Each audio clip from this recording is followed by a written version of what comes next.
नमस्कार मित्रों, मैं शैलेंद्र आपके समक्ष उपस्थित हूँ अपने चैनल शैलेंद्र एग्जाम फैक्ट्स के माध्यम से।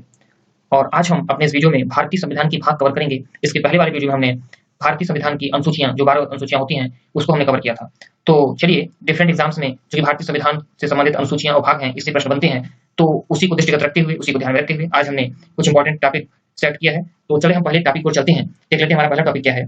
तो पहला टॉपिक हमारा है, जो मूल संविधान भारत का बना था उसमें कुल 22 भाग थे। ठीक है, 22 भाग हैं और उसमें 395 अनुच्छेद थे और 8 अनुसूचियां थी। लेकिन अब जो इस समय संविधान का ढांचा हमारे सामने है इतने सालों के पश्चात, तो इस समय संविधान में 448 अनुच्छेद हैं। ठीक है, 25 भाग हैं और 12 अनुसूचियां हैं। आप ऊपर से कंपेयर कर लीजिएगा दोनों आंकड़ों को कि कितना डिफरेंस आया।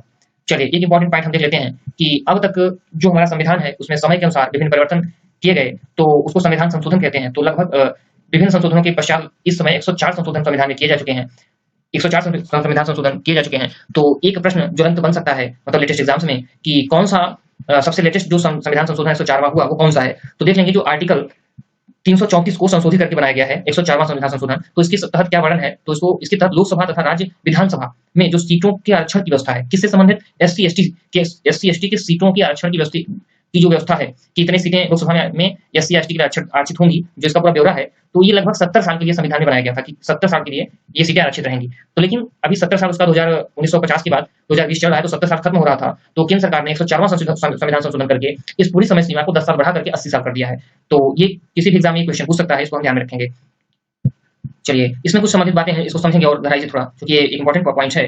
तो 334 जो संविधान संशोधन हुआ, जिसमें 2 क्लास थे, 2 पार्ट थे, तो क्लास ए और क्लास बी। तो क्लास ए में 334 के क्लास ए में एससी एसटी का लोकसभा तथा राज्य विधानसभाओं में सीटों के आरक्षण से संबंधित प्रावधान था। और क्लास जो बी है वो एंग्लो इंडियन के लिए, जो लोकसभा में 2 सीटें आरक्षित होती थी, जो आप अक्सर पढ़ते आए हैं कि 2 सीटें एंग्लो इंडियन के लिए आरक्षित होती है, सर आप डाटा पिछले पढ़ते आए हैं इस समय में, तो वो खत्म कर दिया गया। मतलब जो 70 साल का जो एक प्रकार का निर्धारण था कि 70 साल के लिए ये दोनों व्यवस्थाएं लागू रहेंगी, तो एक व्यवस्था खत्म कर दी गई। कौन सी? एंग्लो इंडियन वाली व्यवस्था खत्म कर दी गई और एससी एसटी से संबंधित जो आरक्षण वाली व्यवस्था थी उसे 10 साल बढ़ा दिया गया। ठीक है, तो ये इंपॉर्टेंट फैक्टर है इससे संबंधित। चलिए, एक पॉइंट और देख लेते हैं कि एक दिमाग में प्रश्न उठ सकता है कि 103वां संविधान संशोधन कौन था, कभी पूछ लेता है। तो जो अभी आपने सुना होगा कि 10% जो आरक्षण ईडब्ल्यूएस के लिए लागू किया गया, इकोनॉमिकली वीकर सेक्शन के तहत, जो लोग अनरिजर्व्ड हैं और उनमें ऐसे लोग जो कि आर्थिक रूप से पिछड़े हुए हैं, सबके लिए नहीं, उनमें भी वो लोग जो अनरिजर्व्ड हैं वो आर्थिक रूप से पिछड़े हुए हैं, तो उसका एक मानक बना करके ये आरक्षण लागू किया गया 103वें संविधान संशोधन के तहत। चलिए, अब हम आते हैं अपने मूल टॉपिक पर। अब हम देख लेते हैं भाग, संविधान के प्रमुख भाग और उनसे संबंधित विषय और अनुच्छेद, जिस अनुच्छेद में उनका वर्णन है। तो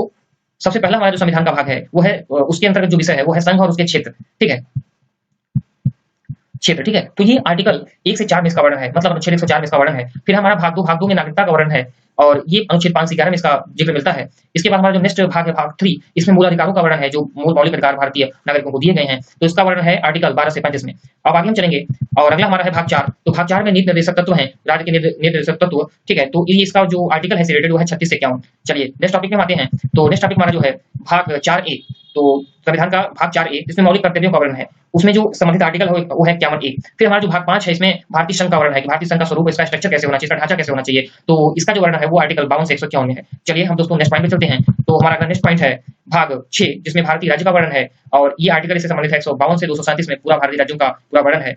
उसके बाद भारतीय भाग 7, संविधान का भाग 7, तो उसमें जो वर्णन है इसके तहत 7वें संशोधन के तहत 7वां संशोधन हुआ भाग 7 में 1956 में किया गया, इसको समाप्त कर दिया गया। ठीक है, चलिए अब आगे चलते हैं।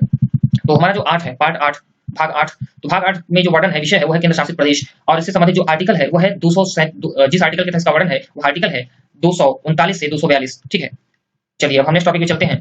अगला हमारा जो टॉपिक है वो हमारा है 9। ठीक है, IX9। तो भाग 9 में हमारा जो है पंचायतों का वर्णन है, वो 243 से लेकर के 243 तक इसका पूरा वर्णन पाया जाता है। फिर इसके बाद हमारा है 9A। ठीक है, उसमें जो वर्णन है, विषय है वो नगर पालिकाओं के विषय में सारा वर्णन प्राप्त होता है, उनकी व्यवस्थाओं से संबंध में सारा वर्णन प्राप्त होता है और इससे संबंधित जो अनुच्छेद है, आर्टिकल है वो 243 से 243 ZG। ठीक है, इतना इन अनुच्छेदों के तहत पूरा वर्णन किया गया नगर पालिका का। फिर हमारा जो है भाग 9B आता है, तो 9B में जो हमारा विषय है वो है सहकारी समितियों का वर्णन है। आपको पता होगा कि ग्रामीण स्तर पर, क्षेत्रीय स्तर पर बहुत सी सहकारी समितियां होती हैं जो कि उस क्षेत्र के विकास में अपना योगदान देती हैं, तो इससे संबंधित जो आर्टिकल है वो है 243 से 243 Z तक। ठीक है दोस्तों, चलिए हम अपने नेक्स्ट पॉइंट पे चलते हैं और अगला पॉइंट है भाग 10। तो भाग 10 में अनुसूचित जाति और अनुसूचित जनजाति, मतलब SC और ST से संबंधित क्षेत्र क्या कैसे होंगे, उनका पूरा वर्णन इस विषय इस भाग में है और जो आर्टिकल है इससे संबंधित है 244 से 244 ए, ठीक है। फिर हमारा जो भाग 11 है उसमें राज्य और संघ के बीच का संबंध कैसा होना चाहिए, ठीक है, किन मुद्दों पे आपस में कैसे सहमति होनी चाहिए, कहाँ कैसे अधिकार इनके क्या है, इसका वर्णन है। और ये आर्टिकल जिससे संबंधित है, अनुच्छेद इससे संबंधित हुआ 245 से 263।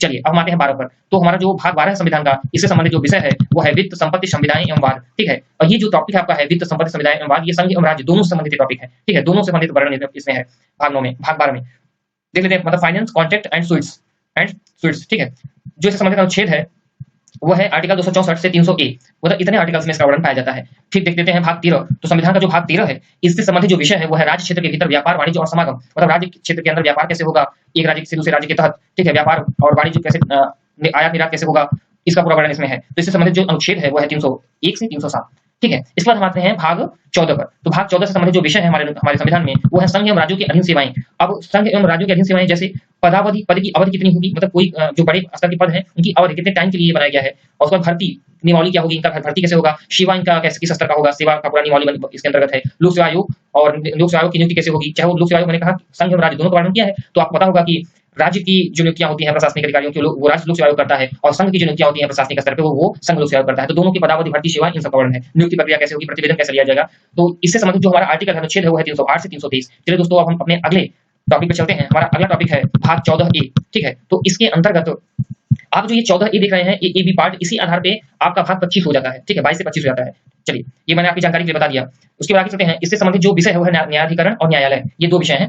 तो आर्टिकल जो इससे संबंधित है वो है आर्टिकल 323 ए से 323 बी तक इसका पूरा वर्णन पाया जाता है। चलिए अब हम आते हैं दोस्तों अपने अगले टॉपिक पे। तो हमारा अगला भाग है संविधान का भाग 15। तो 15 में जो वर्णन है पूरा चुनाव का वर्णन है, इलेक्शन का वर्णन है। तो इससे संबंधित जो आर्टिकल है, जो विभिन्न चुनाव होते हैं उसका वर्णन इसमें है। तो इससे संबंधित जो आर्टिकल है, अनुच्छेद है वो है 324 से लेकर के 329 ए तक इसका पूरा वर्णन पाया जाता है, ठीक है। इसके बाद हम आते हैं भाग 16 पे। तो इसमें भाग हमारा जो 16 है इसमें कुछ वर्गों के संबंध में विशेष उपबंधों का वर्णन है। चलिए अब आपके दिमाग में प्रश्न आ सकता है कि जो कुछ वर्ग है वो क्या है। जैसे कुछ वर्ग विशेष देख लीजिए, जैसे आंग्ल भारतीय समुदाय है जो पाया जाता है, दूसरी आरक्षित थी, तो इनसे संबंधित विशेष उपबंध क्या, कैसे इनकी नियुक्ति होगी, कैसे इनका अधिकार कहां होगा, इन सब का वर्णन है। और इनका प्रतिनिधित्व कैसे होगा, क्या वोट कर सकते हैं नहीं कर सकते, इसी में इस भाग में इसका वर्णन है, ठीक है। और राष्ट्रीय अनुसूचित जाति आयोग एससी, इनके विकास के लिए आयोग जो बनाया गया है एससी कम्युनिटी के विकास के लिए, उसका वर्णन इस भाग में है, ठीक है। 16वें पार्ट में है, भाग 16 में है।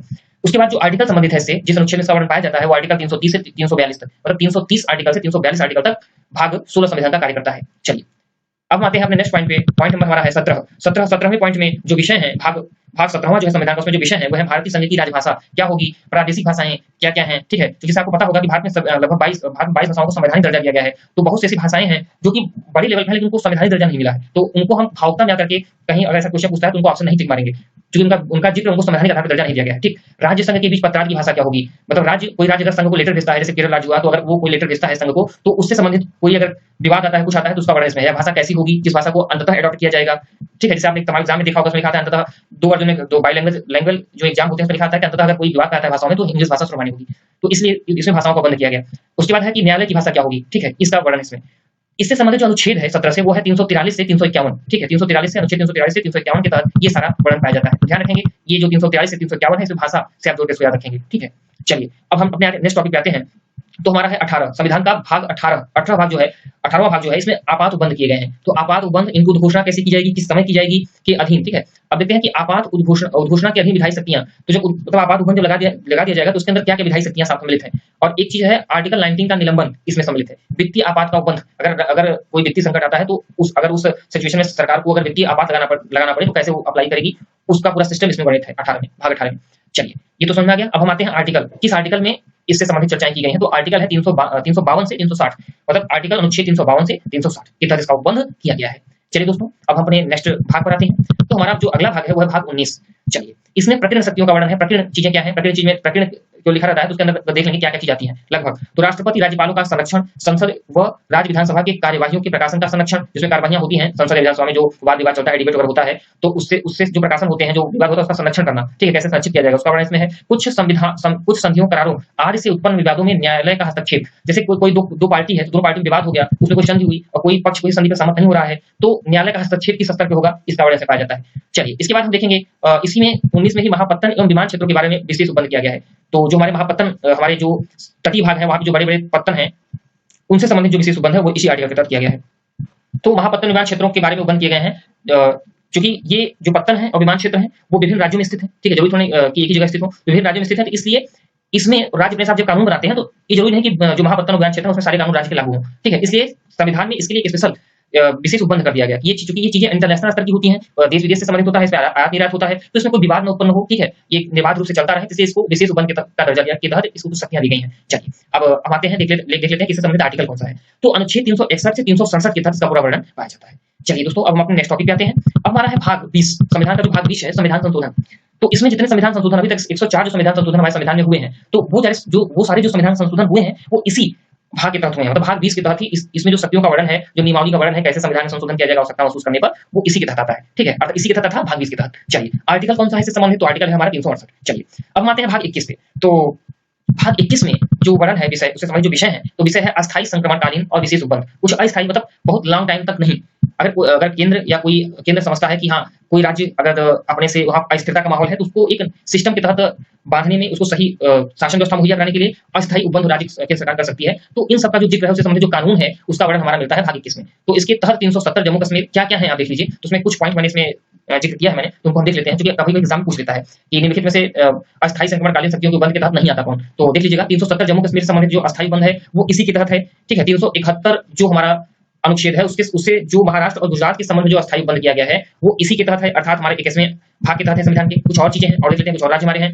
तो नागालैंड में भी विशेष उपबंध किया गया है, उसी के तहत किया गया है। इसके बाद आगे आते हैं 371 बी, तो इसके तहत आसाम विशेष उपबंध किया गया आसाम के लिए, ठीक है। कुछ राज्य जो किसी भी हिसाब से पिछड़े थे या वहां की जो संरचना थी भौगोलिक हिसाब से या भाषा के आधार पर कुछ भिन्न थी परिस्थितियां, तो उस हिसाब से सरकार ने डिसीजन लेकर के कानूनी व्यवस्था बनाई है। चलिए अब हम देखते हैं नेक्स्ट टॉपिक में आते हैं 371 सी मणिपुर के लिए क्या गया विशेष उपबंध, ठीक है, भाग 21 ध्यान रखिएगा। 371 डी जो विशेष उपबंध किया गया है वो आंध्र प्रदेश के लिए किया गया है भाग 21 के तहत, ठीक है। 371 ई का जो विशेष उपबंध किया गया वो सिक्किम राज्य के लिए किया गया। 371 एफ जो विशेष उपबंध किया गया मिजोरम राज्य के लिए किया गया। 371 जी जो विशेष उपबंध किया गया वो अरुणाचल प्रदेश के लिए किया गया, और 371 एच का जो विशेष उपबंध किया गया वो गोवा के लिए किया गया। तो इस प्रकार इतने राज्यों के लिए जो जितने राज्यों का मेंशन मैंने किया है, इतने राज्यों के लिए, मतलब ये पूर्वोत्तर के राज्य गोवा, जम्मू कश्मीर, आप माइंड सेटअप कर सकते हैं, पूर्वोत्तर के राज्य हो गए, गोवा हो गया, जम्मू कश्मीर हो गया, और महाराष्ट्र हो गया, गुजरात हो गया। तो इससे संबंधित जो आर्टिकल है वो 369 से 392 इतने आर्टिकल के तहत ये पूरे राज्यों के विषय में अस्थायी उपबंध किया गया है, मतलब इनको हटाया भी जा सकता है। अगर आपको पता होगा स्थायी होता, अगर अस्थायी बन गया होता तो इन सबको कभी नहीं हटाया जा सकता। इसी के तहत आपने भी हाल ही में देखा होगा जम्मू कश्मीर को हटा दिया गया क्योंकि अस्थायी बन था। चलिए क्लियर।